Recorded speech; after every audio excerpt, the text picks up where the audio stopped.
The country of Mexico is home to 125 million people, more than half under the age of 20. Many of Mexico's youth struggle with drugs, alcoholism, and violence, which contribute to lack of direction and broken families. The traditional Roman Catholic Church has political and social power, but few answers to the problems that plague these beautiful people. Over 15 years ago, Tim and Barb Wood answered God's call to shine the light of the gospel into the darkness of Ometepec, Mexico. The gospel changes lives, and that's what we really want to see. We want to see change of lives, which changes society, you know, Exactly. and sometimes we try to change it from the top down, but the bottom up is what God did. I mean, Jesus says he talked to people in local society, and their families started changing, and society started changing. Tim's parents, John and Madge Wood, began ministering in Ometepec in 1952, building relationships and gaining the trust of families. Tragically, they were killed in 1964 when Tim was just 10 years old. The testimony and love of John and Madge left a legacy of hearts open to the gospel. Now, over 50 years later, Tim, Barb, and their family live and minister in the house his parents built. They desire that people hear the gospel, respond to it, and permit God to transform their lives. They rise to the challenge of Paul in the book of Romans, use all means to share the gospel.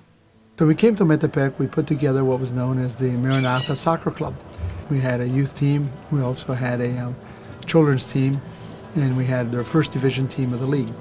And that has created just a great atmosphere of meeting people with a ball. One person whose life has been touched by the sports ministry is Abelardo Santiago. He struggled with alcohol, came to know the Lord through the soccer ministry, and is now a deacon in his church. So sports opened up a lot. Then also as we moved in here, we found there was need for another church. Although Tim's parents had planted a church years ago, Tim and Barb realized the community would benefit from new church plants in different parts of Ometepec. When we came back in '98, about half of 1% of the people were Christians, and now we're probably over 2%, and working on that right now. We're in the church plant, 2 other places. We're planting new churches, and I've been working with our local presbytery and helping 3 other churches become churches, fully organized, independent groups that sustain and help themselves.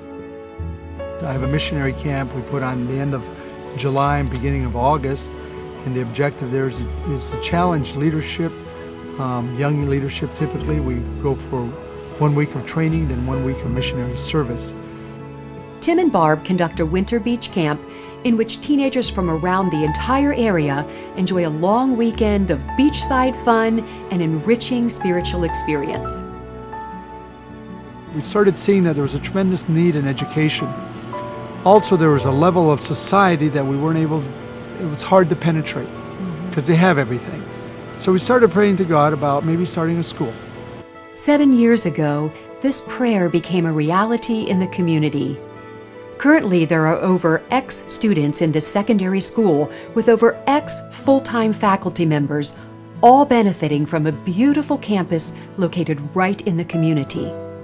A recent graduate, Amina E. Garcia, came from a dysfunctional family, struggled with self-esteem, and contemplated suicide. She enrolled in the Carey Brenton Junior High School for 3 years, came to know the Lord, and is now faithful in her walk and studying at the University of Puebla. The Lord has just really been blessing the school.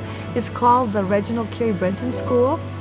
And we've had people, why did you name it that? Well, he's in your history.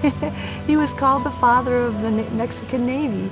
Captain Reginald Carey Brenton was a British admiral that not only provided leadership for the New Mexican Navy in the late 19th century, but also did missions work in the regions around Ometepec. As he neared the end of his ministry there, he prayed that God would send missionaries to carry on his work.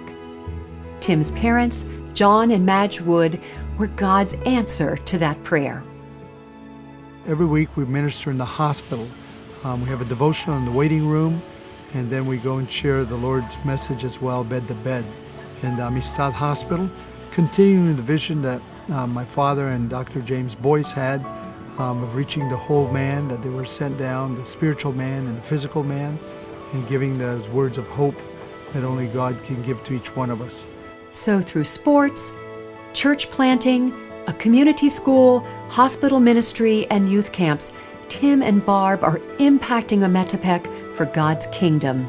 And I think that's what's exciting about the message of the gospel. It isn't a religious experience. It's a personal relationship with Jesus that changes. It's a life experience. Amen. Tim and Barb appreciate your prayers for Mexico and for their ministry.